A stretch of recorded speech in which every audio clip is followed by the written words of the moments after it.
Hi, everyone. Welcome to Japanese American Memorial Pilgrimages and the Tadaima event for this year. This panel is entitled Literary Futures, and I'm so pleased to be able to have this discussion with all of you. I'm Heidi Kim. I'm a professor in the Department of English and Comparative Literature at UNC Chapel Hill, and I've been researching and writing about the Japanese American incarceration for many years, including editing a family's memoir, which was entitled Taken from the Paradise Isle. So this topic is very important to me, and it's been a really big source of public education. A lot of the work that I've done has been on this. We're very lucky today to be joined by two amazing writers to talk about what the future of Japanese American incarceration literature might look like, as well as some of their new work. I'm going to start with a few minutes of talking about why this topic is so important and what we might expect from looking at some past examples. So, my interest as a scholar is in how communities and nations remember historical events, particularly historical events that involve wrongdoing by the state. And with the Japanese American incarceration, we obviously have this exceptional nature where the national memory was reshaped by redress and reparation in the 1980s. In terms of literature, we've seen a massive expansion over time of Japanese American incarceration works. And that's not always the case. Sometimes there is a huge surge right after the historical event. The initial strength in the 1940s and 1950s, I think is fair to say, was in memoir and realist novel. Not that other literary forms didn't exist, but particularly in terms of a general US public-facing documentation, memoir and novel were the most popular. Then came a surge of drama and poetry, especially in the 1970s. And since then, of course, there's been expansion into all kinds of different genres. Now we have young adult literature, children's literature, mysteries. Also, of course, it's gone into different platforms. So there are television and streaming narratives. And this is just literature. So alongside of this, we have lots of public history. There's also been a huge expansion of telling different kinds of stories. So some examples of that type of expansion are variety in terms of geography. My own work was on the story of a family from Hawaii, and there have been a lot more narratives about the different camps and different experiences of people from around the country. There's also been looking at different politics. So, for example, looking at the stories of the draft resistors and not just the 442. There's been a focus on intersectional identities. So thinking about the stories, for example, of mixed race individuals or of queer relationships within the incarceration. And of course, thinking about different language and the experiences of different generations. So for example, I'm sure many of you are familiar with the translation work that's being done on Japanese language camp newspapers right now. Generally in literature, when we look at the remembrance of historical events, there tends to be a turning point about 75 years after the initial event. And this is, quite frankly, because it tends to be the moment when we lose our survivors, particularly those who might have more mature or adult memories of the event itself. We are now at 80 years, of course, past the end of the incarceration, and I do think we are seeing somewhat of a turning point. The big shift is in the shift from personal memories to a kind of collective memory that the community constructs. Of course, both of these types of memories bear lots of trauma, but the collective memory tends to really stress the power to pass memory on and to transform the future through a collective power and a kind of community work. This literature also tends to really dramatize the difference between memory and forgetting, the tension that exists between them, especially as you're kind of rediscovering a memory in a literary work. The community is really choosing to remember at this point in time, versus, for example, the story of an individual who is trapped in remembrance by trauma. It's also an ethical choice to remember wrongdoing and to bring it forward into the future to fight injustice. And that is something that individual writers tend to think about at this point in time, as well as something that gets enacted for us in the literature. If we compare this to other historical events, just to kind of get a sense of the range of the types of literary remembrance that we can see. Obviously, for the US, a really big event in literature is the Civil War, which ended in 1865. And two of the most famous literary works about the Civil War both were published in 1936, which is 71 years after the war. And these were Margaret Mitchell's Gone with the Wind and William Faulkner's Absalom, Absalom, both enormous impact in terms of reception. Obviously, Gone with the Wind, a very popular success, also turned into an extremely popular global movie, and William Faulkner's work, of course, being highly critically lauded, but also, I think people tend to forget, it sold very well for its time. So these two works, one is full of Confederate nostalgia and glorification, and the other is a really highly fraught and critical tale of the ongoing toll of the Civil War on families.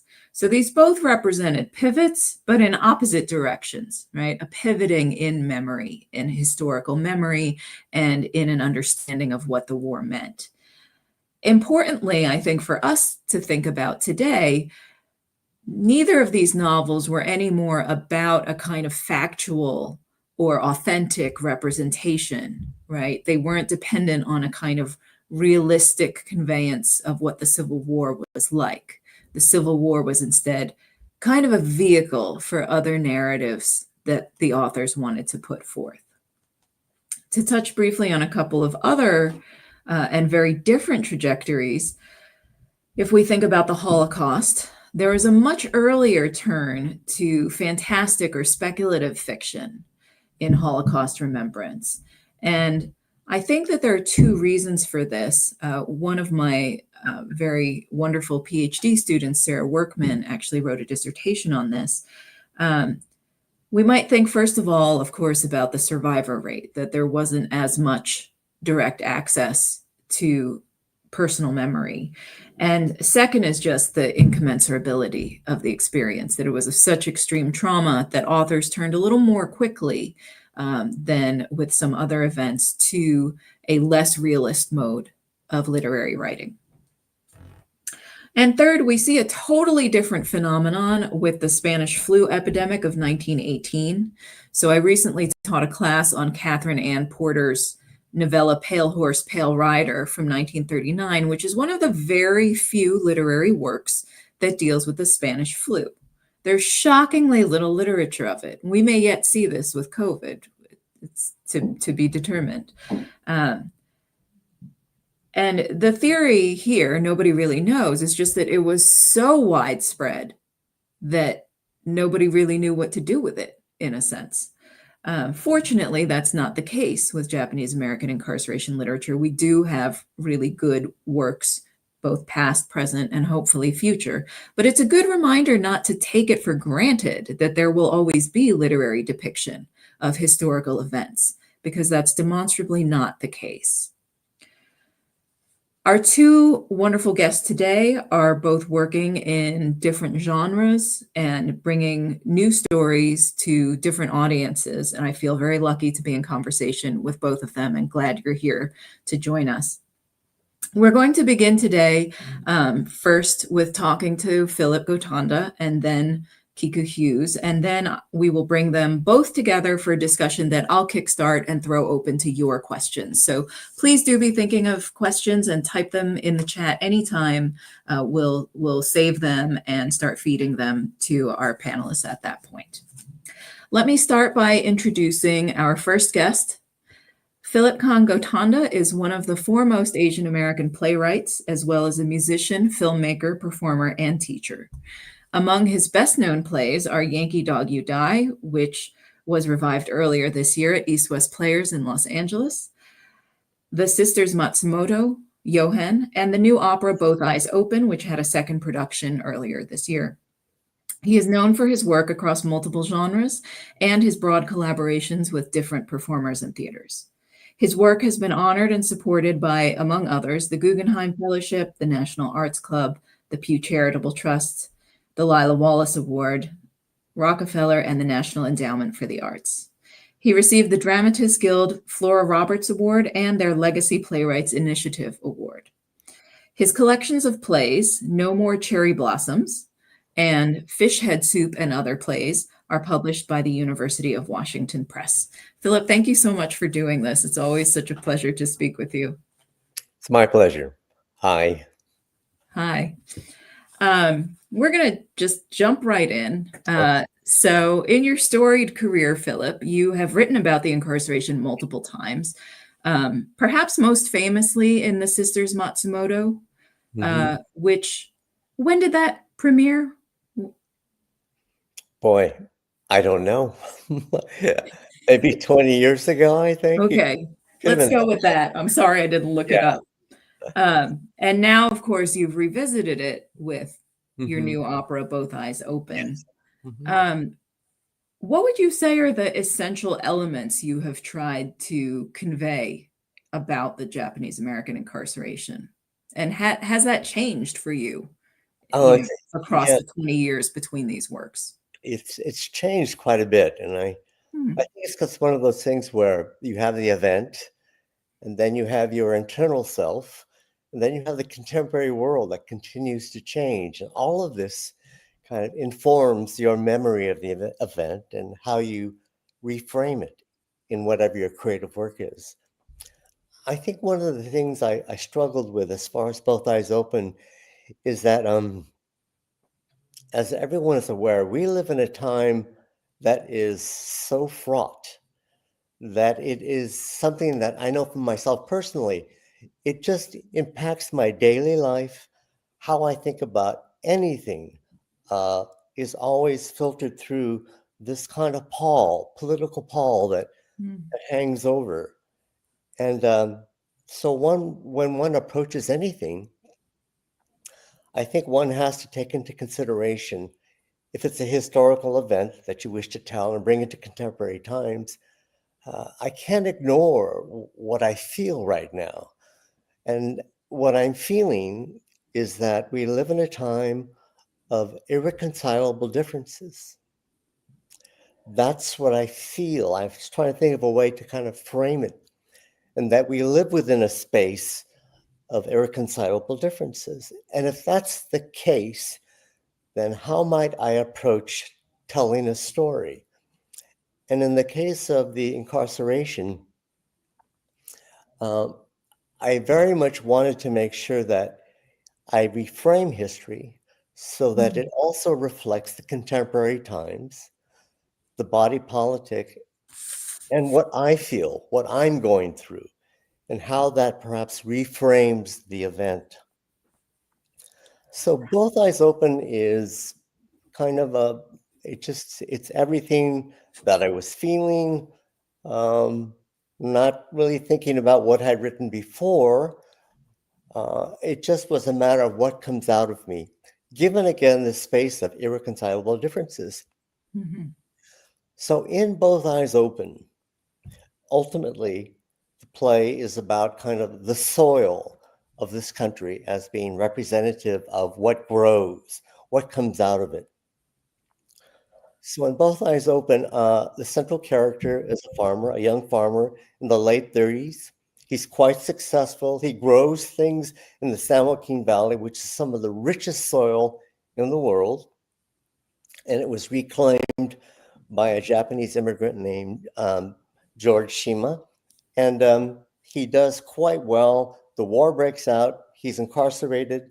He and his wife go into Aurora, Arkansas. His wife passes away. He loses his farm. He signs an no. He goes to Tule Lake. And then finally he's released and comes back home. And the play itself is told from a single event that happens. And then we flash back in time to what caused it, and then end again with him at the railroad tracks.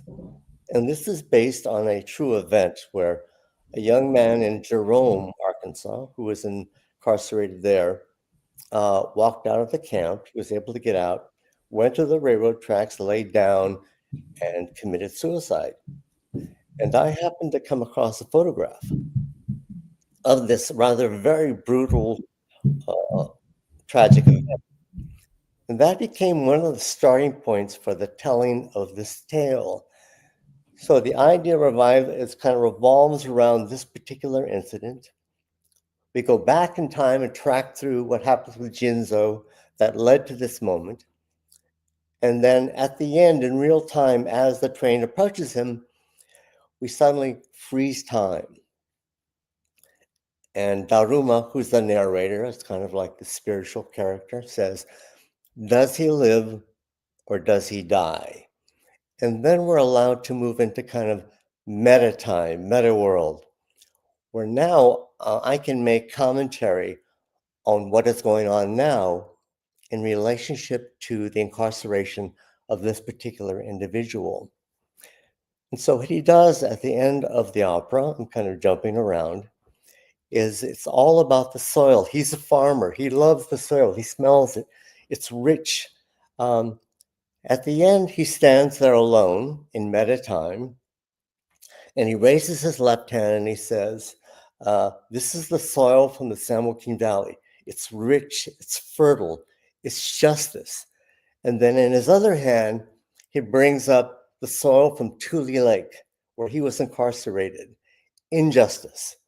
And he stands there and he brings them together and then he lets them spill together onto the ground. And he asks, what will it grow? And the lyric in that moment is, the rich rotting soil of fertile injustice, what will it grow? The idea again being, in this moment of irreconcilable differences, what will we be, America? And so that is kind of how I wanted to approach telling the historical event, reframing it, bringing it to the present, and in putting into it that which I feel is part of the political body right now. And so that is, the opera, Both Eyes Open. Oh, and Sisters Matsumoto, just for those who haven't been fortunate enough to experience that play, focuses on the homecoming, right? does, yeah.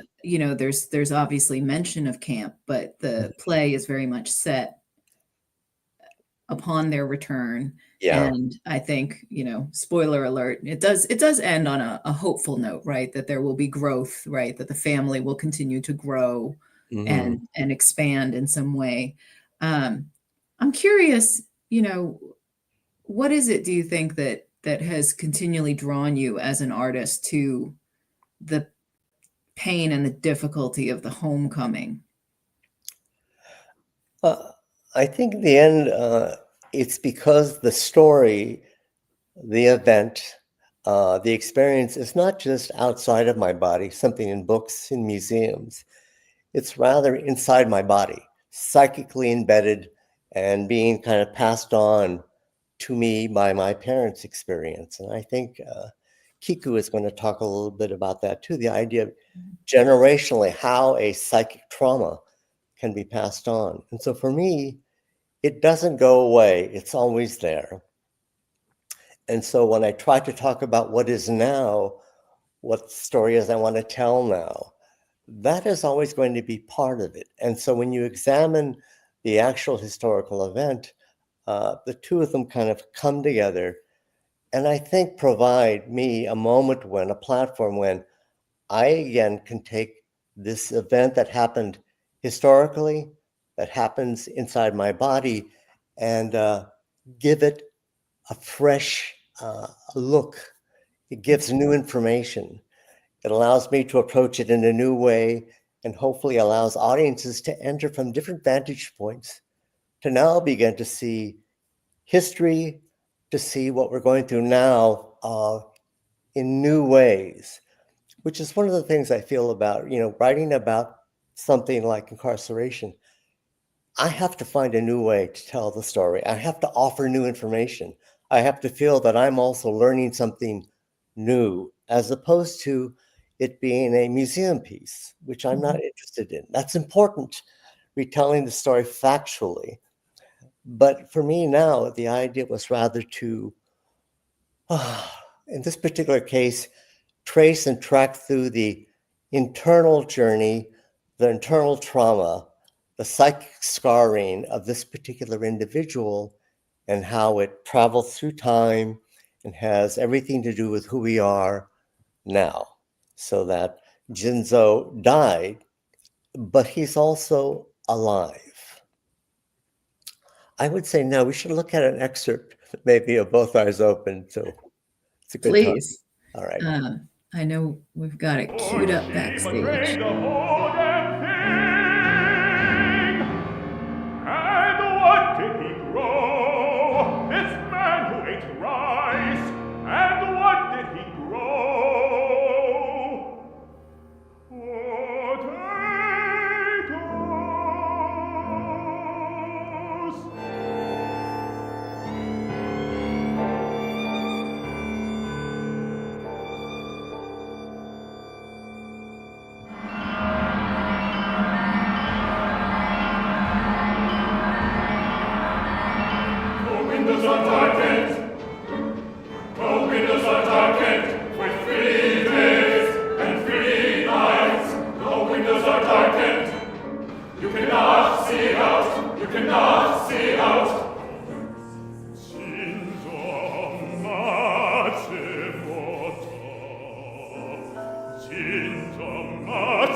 It's where they keep all the Japanese community leaders.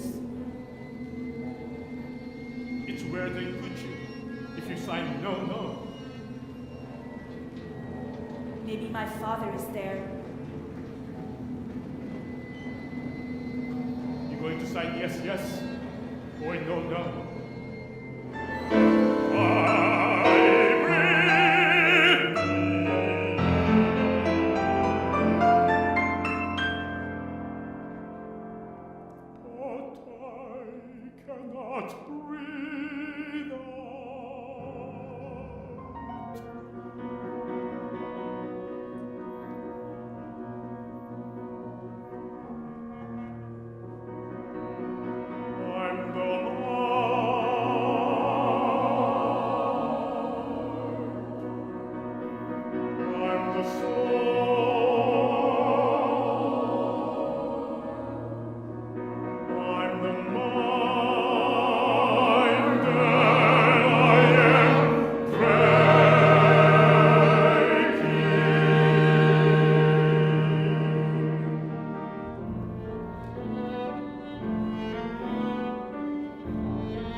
You know, if I can just give credit to the composer is Max Dykers, the director was Melissa Weaver, and then our wonderful, wonderful singers are Jinzo Matsumoto is played by Suchan Kim. He's South Korean. The young woman is played by Zen Wu, Chinese American from the Bay Area. And then the Daruma is played by John Kim, and he's a Korean American. So they come from all over the world, have come together. And it's to me, it's so fun and exciting to see Asian Americans with just gorgeous voices, just singing. It's been it's quite a fun ride for me, spending time with these artists. They really are superb. It's a great production, and I hope many more people will have a chance to see it. Mm-hmm. Can you tell us a little bit, Philip, about what it was like for you working in opera after, so many years as a playwright? How did you come to this genre? What's it been like working in it? What have the audiences been like for this story in the opera world? Well, to begin with, I wanted to find a new way to tell the story. And this gets back to the question of like the incarceration and what kind of stories it inspires. And I really believe for me as an artist, you have to try to keep offering new information. And so that meant in this case, opera. I hadn't done opera. Opera normally doesn't deal with these types of topics, or with this particular kind of social question. Um, so why not opera and see what happens? And the other thing was I wanted to approach the storytelling as opposed to a historical tracking. Ultimately, it's about a psychological internal journey that tracks again his psychic journey from the event and what it did to his life and how it reflects society. So working with opera for me was totally a new thing, and I hadn't done it before. Um, and it begins with me, the origin story. About 15 years ago, I had heard that this renowned opera singer was going to be singing in South of Market, which is where all the little art houses are. And he was going to be singing in a tiny space in an experimental opera. And I thought, wow, I have to see this amazing opera singer singing in this small little space. So Diane and I went and we sat down in a room that held about 25 people. And this maestro came out, John Dykers, and he opened his mouth and started singing. It was the story is about called Mordrake, and it's about a man who has a face and a face on the back of his head. Highly experimental. But what I felt in that moment was this is extraordinary. My body is literally vibrating, and if I can in some way be a part of this and tell a story that I want to tell, that's part of my body, that would be amazing. And I did what I do occasionally, is that when I see something or hear something or meet somebody or see somebody I think is doing extraordinary artistic work, I walk right up and say, I want to work with you. And so at the end of the concert or the end of the performance, I walked up to John Dykers and said, I want to work with you. And he said, oh, okay, let's talk. And we began talking. Turns out he had a son who's a composer, Max Dykers, who lives in New York. We got together.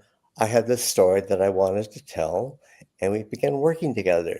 And we workshopped this. I mean, we worked on it for like 12 years, and it came together in the last 5 years. But it's such a difficult form. And in this particular instance, the music is new music. It's not traditional music. It's got its own kind of time signatures. It's really exciting and very challenging. And also we use an invented instrument at the center of the orchestra or band. It's called the marimba lumina, invented by an inventor named Don Buchla from Berkeley. And it's a vibraphone that all the pads can be programmed with different sounds. And the player, and there's only 2 of them that can play it, Joel DeVal, has 4 mallets, and he can hit any note, any 4 notes, and they can play like an orchestra, the ocean waves, sutra chanting. There's a lot of Buddhist sutra chanting, as well as a Buddhist bazaar, and he can literally play that as they go along. And so it's a world and a sound palette that is really rich and fresh.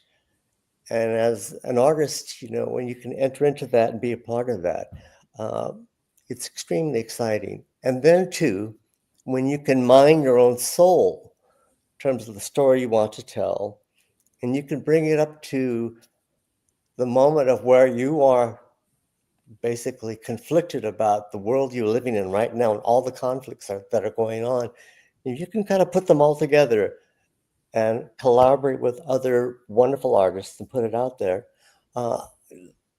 Then you feel like you've gotten there. And for me, the opera was that. This is something that I worked hard to find and worked with really good people. And the story is so important to me that it kind of I was able to do that. So that's what the piece is, and that's what it took. And Wow, yeah, amazing. 15 years. yeah, we That's, were meeting like all around the country. We'd have to yeah, go, and that's then amazing. we did a lot by Zoom. The composer and I, from New York to the Bay Wow. Area. Well, here's the big forward-looking question, Philip. Mm-hmm. So, the theme of this Tadaima is 2042. What might you expect to see changing in the theater arts in the next 20 years? And how do you think that might shape how future playwrights or librettists bring Yeah. the story of the incarceration to the stage? Well, when I first read that, I thought you posted, and I thought, I, I don't know. You know, Take a swing. I, and then I thought, well, I wrote a play, the second play I ever wrote, which kind of addresses this, and it's called Bullet-Headed Birds, and there are these two characters who are in search of the Asian American sound. They're trying to find it, and they travel around the world, and they're wondering, is it the sound when the mallet hits like the iron ties of the railroads, or is it the Buddhist sutra chanting? What exactly is the sound that Japanese Americans Asian Americans can claim? And by the end of their journey, they've looked all over and they look at each other and kind of think, well, we're just a part of this kind of building structure, this world that's kind of growing up, and we're just a small part of it.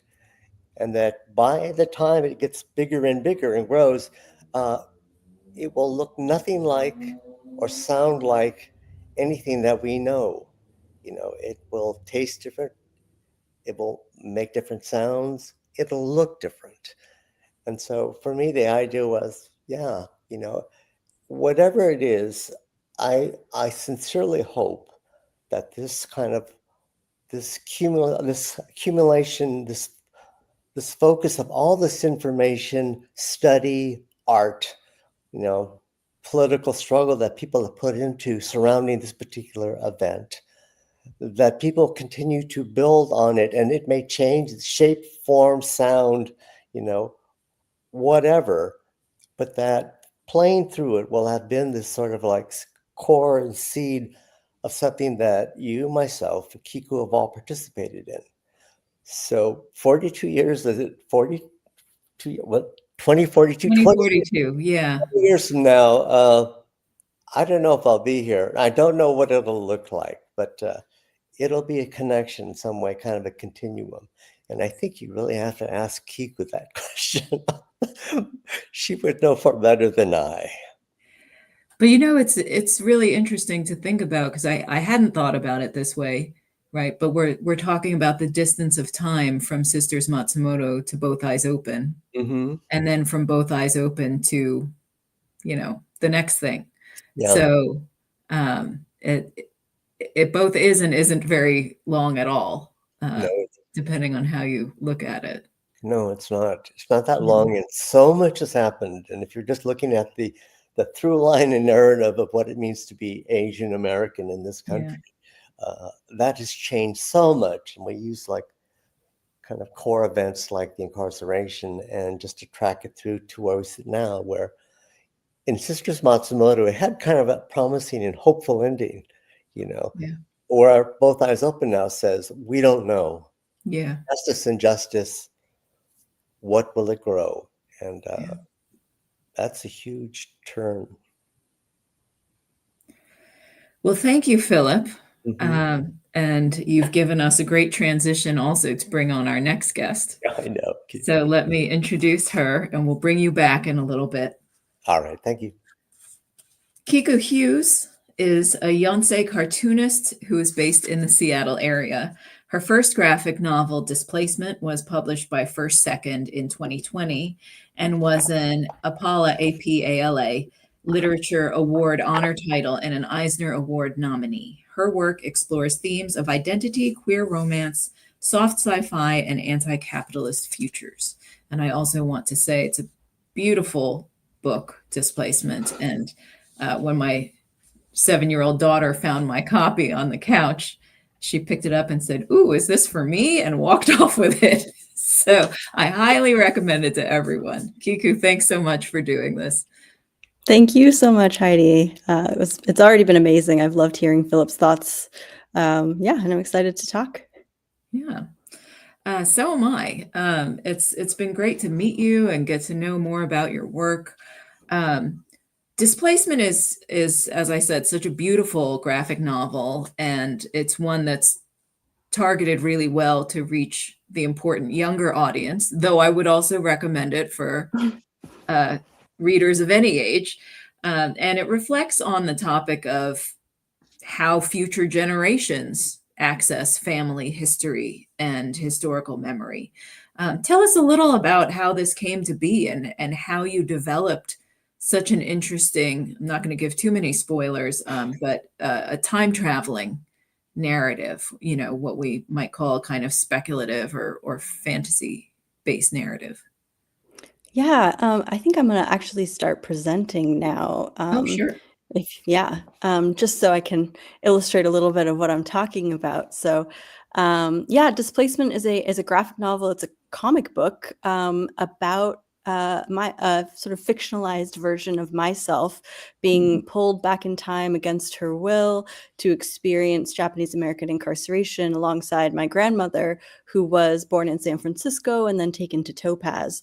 And so it's, as you said, it's a story about how we remember these huge community traumas, how it still affects us to this day. And sort of similar to what Philip was saying, it's really shaped by the time that it was made, right?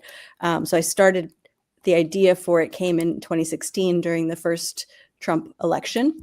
And it was, the first time that I was just out of college. I was really,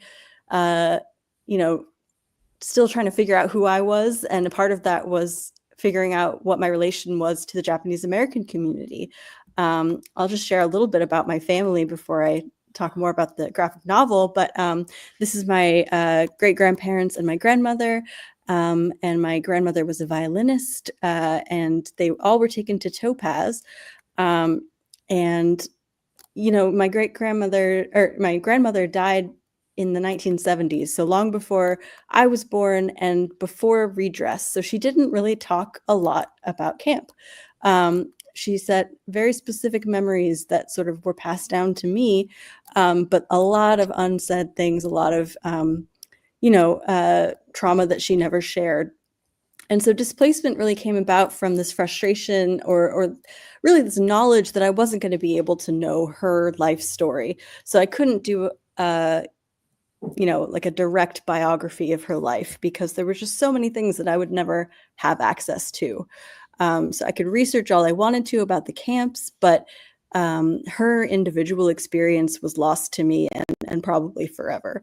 And so I was really inspired by Kindred by Octavia Butler. And if people aren't familiar with Octavia Butler's work, she was a speculative fiction writer, a sci-fi writer in the 70s and 80s. She was actually from the Seattle area, where I'm also from. And Kindred was a book that she wrote about a young Black woman in the 1970s who was pulled back in time against her will to experience life on a plantation alongside her enslaved ancestors. And it's a really complicated story about her relationship to this own past, about her at times complicity in some of the horrible acts that are done in the past. and self-preservation in a system that does not allow you to have any good options, whatever you do. So it was, highly recommended if people haven't read it. And Displacement is certainly inspired by it, but I didn't. I decided to do a slight twist that rather than a time travel, it would actually turn out that my character was experiencing a sort of collective memory travel. And for me, it was important to make that distinction at the end because, again, there were so many facts that I just knew that I wasn't going to have complete access to, knew that I didn't have all the right answers. And a large part of the book was inspired by what was passed down to me, what things were held in the collective memory of my family. And those became the most important parts of the book. And I knew that they wouldn't always hold up to factual scrutiny, but I thought that the fact that they were nonetheless, shared with me as a Yonsei, as a descendant, that they had an importance in the story. And it was just as relevant and just as important to share this collective memory as it is to share, documented fact. One thing that really struck me in this idea of Kiku, the narrator, being kind of grabbed by these collective memories, at least initially, sort of in a site-specific way, it reminded me of Toni Morrison's concept of rememory, that these traumatic memories, they won't stay dead, right? That they have a life of their own and they will grab you. And so, hearing you talk about Butler as your inspiration is really interesting. I think there's obviously a really great indebtedness that we have to African American literature for the work that's been done on memory and trauma. But also, I think here the sites have been so important to Japanese American memory work, right? And that really comes across. Also in the art, which I want to ask you about. So I really love the visual art, and it's very focused through Kiku's eyes and experience for the most part. You do have a few aerial shots of the camps, but I think a lot of it is really just very tightly focused on her. Can you tell us a little bit more about, the way that you sort of conceived of the look of the art and, what the elements of camp or other experiences were that you wanted to show us? Yeah. So there's a lot of different aspects of that. Yeah. Yeah, definitely. Take any bit you like. Well, one of the things that I love drawing most is, people's expressions. One of the things that I adore about comics as a storytelling medium is the ability to convey things without text, which is, in a prose novel, you kind of have to guide the reader along with text the entire way. But in comics and in other visual mediums, like plays, for example, you can really have an emotional impact without any words spoken at all, which I think is really powerful and allows the reader to sort of sit with their own thoughts in a moment. So I think, to your point, a lot of the focus in this book is really on character expressions and on the characters themselves, on what they're feeling. And that's also a nice way to avoid having to draw too many backgrounds, which is not my favorite part. Although lucky me that Topaz is pretty easy to draw. All the buildings look exactly the same. So not much in the way of a landscape. So kind of a simple background. But yeah. You're not worrying about the angle on Heart Mountain every time she turns around, right? Yeah. Although there was Topaz Mountain. I didn't actually include much of the mountain landscape. But I actually did make the entire camp in a 3D modeling software so that I could get all the shots and everything. And again, made it very easy that it was all, these same prefab buildings. So I just copy pasted a bunch of them. But yeah, and then in terms of sort of the, well, maybe I'll talk a little bit about that later. Sorry. Yeah, we can move on. Well, staying with the the genre theme. There's been such explosive growth in the graphic novel sector. It's an incredibly popular form with children and adults alike. Where do you see it going? What kinds of forms or narratives might we expect to see by 2042, do you think? Yeah, well, yeah, I'll just use this opportunity to talk about Mine Okubo because, We have to understand the past to understand the future.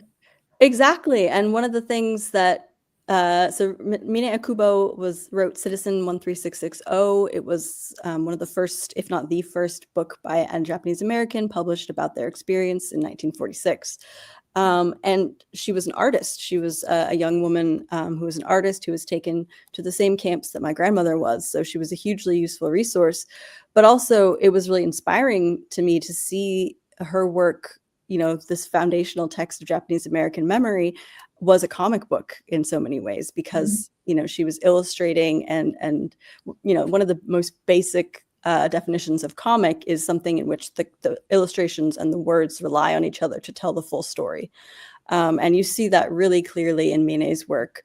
Even though it's not in a traditional comic format that we'd see, if you've ever read it, you can know that the text that she puts, clarifies sort of the situation, but is very mild. It's very, it's not challenging in a lot of ways. And I think part of that is due to the censorship that her book was still under. So she was still required to submit it to the War Relocation Authority for approval.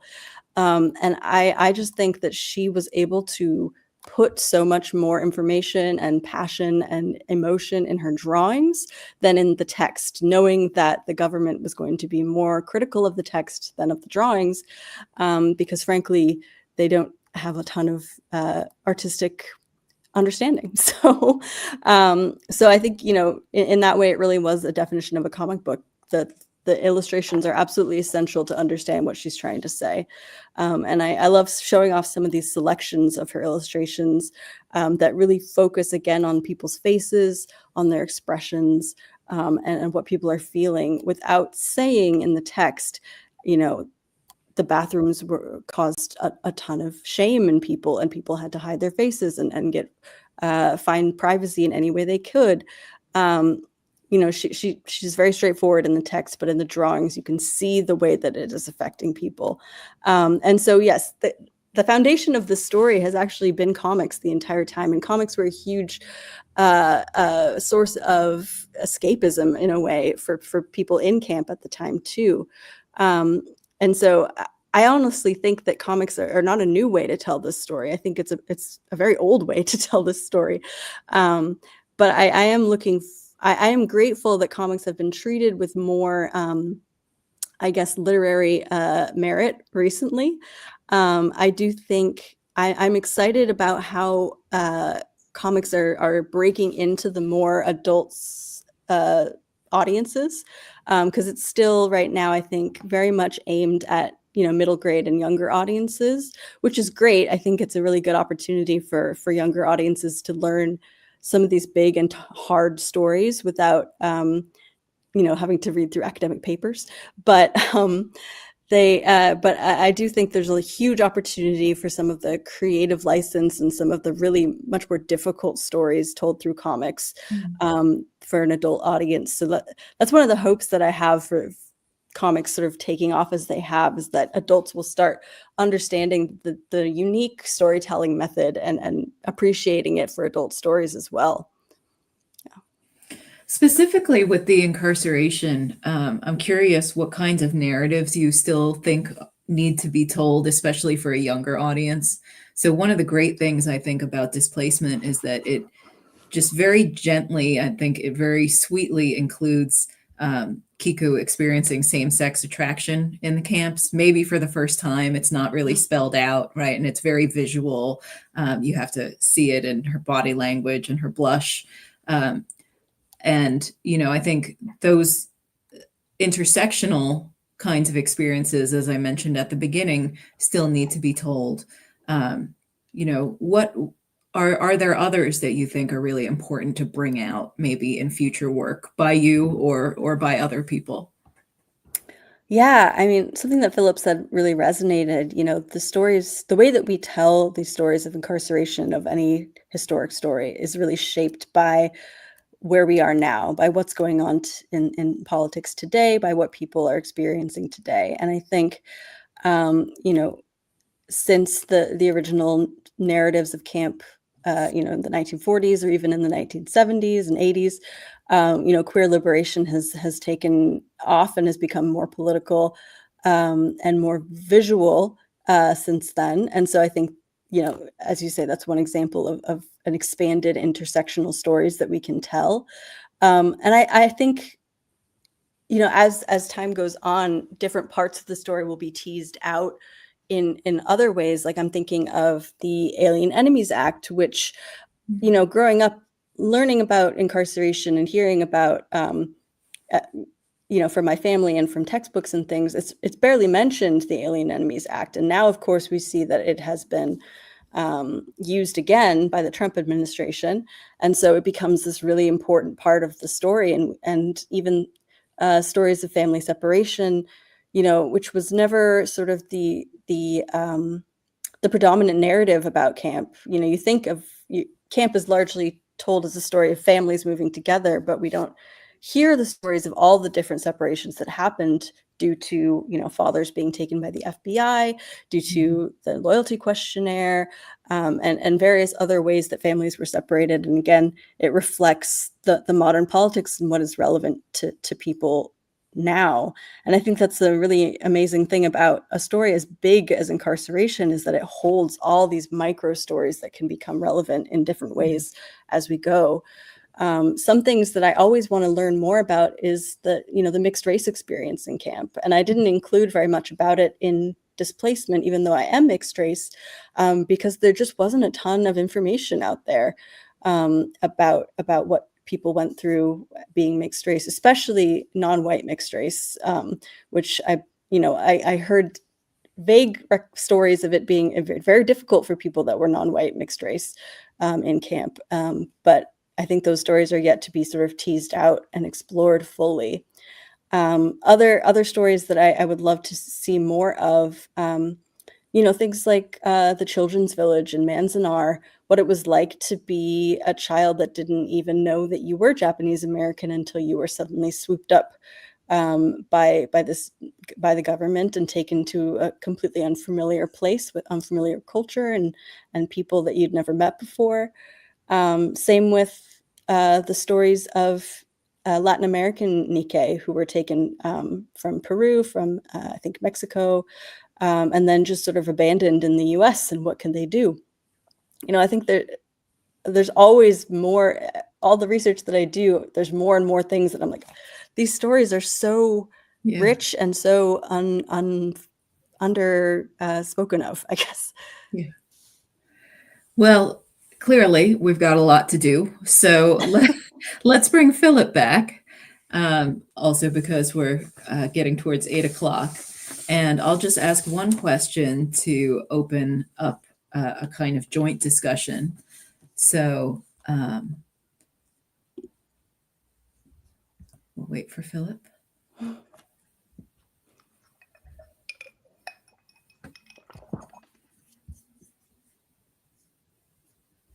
Okay. All right. Let me pose this question to you first, Kiku, and I'll read it again for Philip.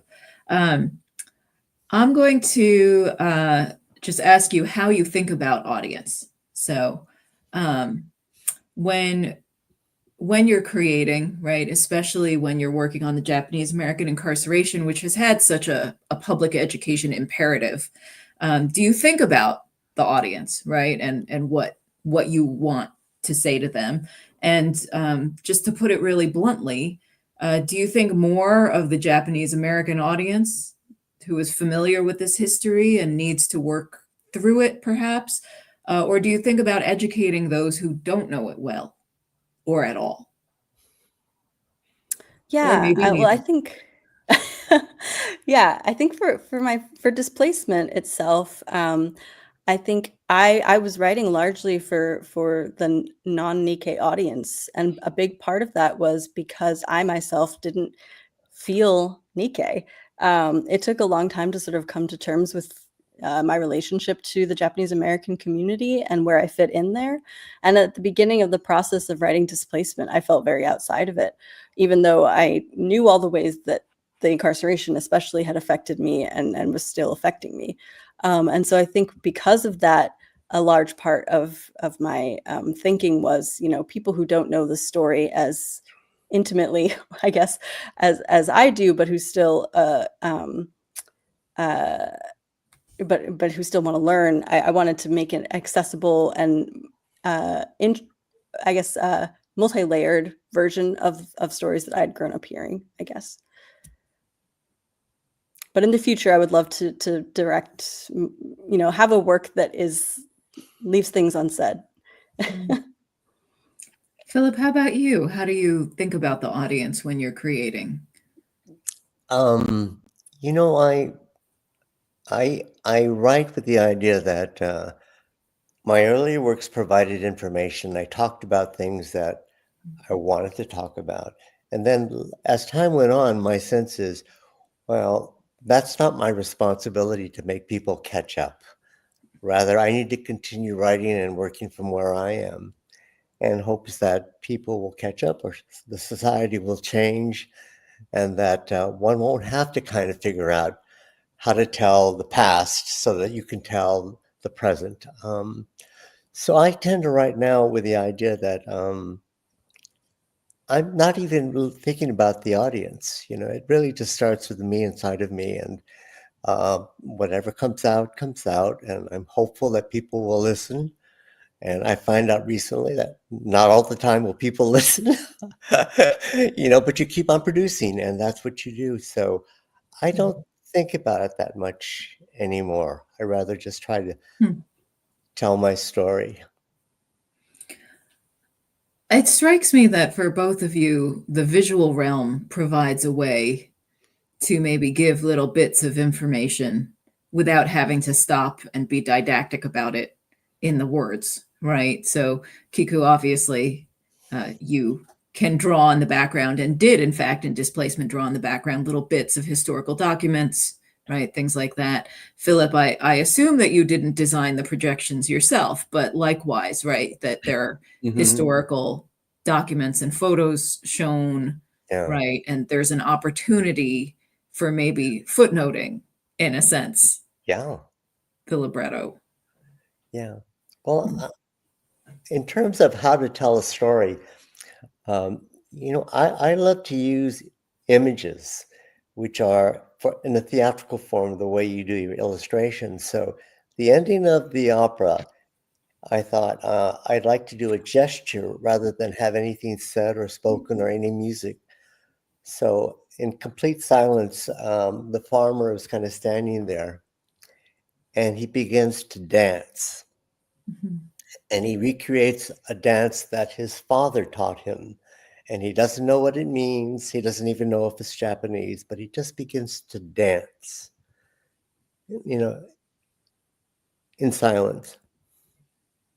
And then it gradually dims to darkness. But again, the idea is, you know, it's the way that I draw pictures like Kiku is. And I think on stage, there are ways to do that too, that are literally kind of moving pictures without any kind of talking. Yeah, I think it's a really powerful way to include people that you can't necessarily put in the story for me. I know one of the things that I really loved doing when I was drawing scenes in Displacement was putting actual historical figures in crowd scenes that, you know, I wouldn't necessarily be able to interact with them in the book, but you could see there's Jiro Onuma or people, you know, other historical Obata in the background, or mentioning Mineo Kubo's art school in the background, and sort of putting those little nods to historic figures that I really owe a lot to. It was important to me not to put words in the mouths of actual historical figures in the book, so I didn't interact with any of them, but I wanted to put them there. So that's really neat. That's cool. Yeah, yeah. I have a question for Kiku. The idea of, to a degree, putting yourself into the story. Uh, I have a couple friends who do that in plays, and I've never been able to do it. The closest I've gotten to it is in my opera. My father appears ever so briefly, but it takes a certain kind of point of view and story that you want to tell when you put yourself in it. Can you talk about that? Oh yeah. Well, I think for me, again, I was struggling so much with how I can make sense of the way that the incarceration legacy affected me while I still felt so disconnected from the Japanese American community. And through the process of writing it, I think I really understood, the link between those two facts. Like the legacy of incarceration is disconnection, right? For so many people. And so I think putting myself in there was an attempt to uh, put an outsider into this, community. And then, by the end of it, I'm sort of, my character is sort of integrated more with the community, has friends and people, and it sort of reflected my own personal journey of understanding where I fit in to the narrative. So I think it was definitely a sort of a unconsciously self-serving move to Mhm. sort of work through some internal issues. Yeah. But yeah, I wonder, Philip, if you have ever like tried putting yourself in, or if what your thoughts are on putting yourself in one of your own plays. Well, a friend of mine, as I say, does it quite often, and these are Broadway shows where he himself appears in his play. Um, I have a hard time doing it. It never feels quite justified, but I think I'd love to try it. And I keep thinking about you in terms of your writing, that you can both write stories in which there's a historical kind of aspect to it, but that also you have so many contemporary things you're thinking about in issues that to actually have yourself actually move through the world perhaps a little more explicitly so that you in turn can kind of discuss as you work them out questions you have about life. I just find that it's kind of a fun thing to do, and I wish I had the kind of the wherewithal or the vehicle to do that. I think it would be exciting to do. This is coming into the scholarly world more too, to talk about your own positionality. And I have to say, I find it excruciating because, I was really trained in the old school way, right? Where you try to maintain a kind of scientific objectivity, That's right. even in literary criticism. Yeah. And, I wrote one piece, it was for a critical refugee studies themed special issue of a journal. And I did introduce it with some of my family's story. And I sent it to a friend, and he said, "Oh, this is great. I want to know more. I want to know what happened to this child that you're talking about." And I was like, "I can't do it, man." It was really difficult, and I revised it in and out. So I think it's something that, interestingly, I feel like a lot of fields are demanding more. Hmm. And maybe that's another thing we'll see by 2042. Yeah, I will say, I think there's a little bit of distance when it comes to cartooning.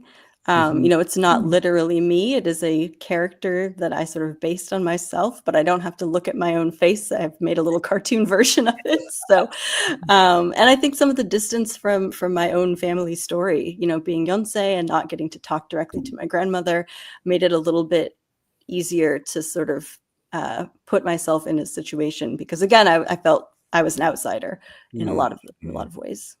Hmm. We have a question from Moogle Power for Philip.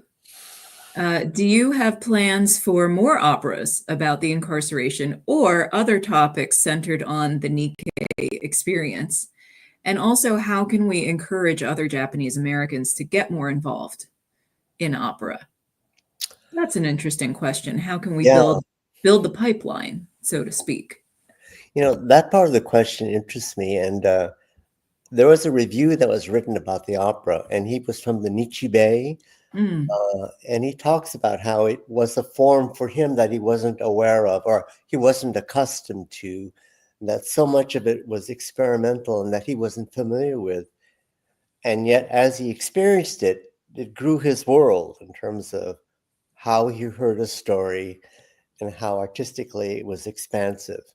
And I think, again, I don't know, I think it's doing stories that are at least about us, as Kiku is doing, is one way to bring people into the fold and also make them begin to understand the aesthetics of it, and how, Japanese American literature, Asian American literature, quote, internment or incarceration literature doesn't have to be held to any kind of like expectation, and that the way to really grow ideas is simply to also be expansive in how you tell them. And I think that's what I love about what Kiku is doing, because I really kind of enjoy that kind of storytelling, and I just wish I knew how to draw it.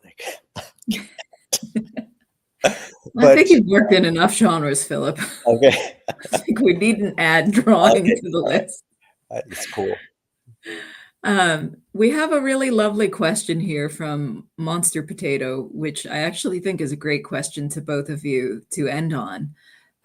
What do you think has been the most rewarding thing for you from working on these pieces related to the incarceration now? Oh, that's tricky. Yeah. Kiku, do you want to handle that one? Because I don't, I'm going to exercise moderator's privilege and say you can rattle off a few different rewarding things if you need to, and then maybe we'll work through them together to find the most rewarding one. Yeah, well, I've already talked a little bit about sort of what has been the most rewarding, I think, for me, which is, figuring out where I fit into the Japanese American community and finding my way back to the community, I think, which, as I said, incarceration was, the main goal of it, I think, was to break up this community, to remove our connection to being Japanese American. And I think it's been incredible seeing the way that we have rebuilt and sort of come together in new ways. And one of my favorite things, about being involved at the JA community now is seeing all the sort of little bastardizations of Japanese traditions that we have sort of carried with us. And so I think, just getting back into that and seeing the ways that people have connected to their own legacy, to their own internalized trauma, and shared that with me after this book was really, really interesting. Like hearing from people that are out in the middle of Oklahoma or Ohio and saying, I don't know anybody who's Japanese American here. My family has this camp story and I've never really felt connected to it. And so hearing from people that are finding their way back, I think has been most rewarding. I think one of the most rewarding things for me is to see kind of how the work continues to grow and expand in its form and in its content, In addition to what Kiku is doing, the whole expansion in terms of film, television, when it's told in the credibly, I find that kind of extremely kind of rewarding or kind of inspiring, and then to think in some small way you're a part of that as it moves out ahead. I find that rewarding. I like that idea that it's continuing to kind of unfold. Well, you're both very important parts of it, and I'm so glad that we had a chance to have this conversation. And thank you to both of you for taking the time. Mm-hmm. And thank you to Japanese American Memorial Pilgrimages. Thank you to Kamiko and Caroline for all of their hard work on this. And thanks to the audience for joining us. Mm-hmm. And I hope that you enjoy the rest of Tadaima this year. Thanks so much. Thank you.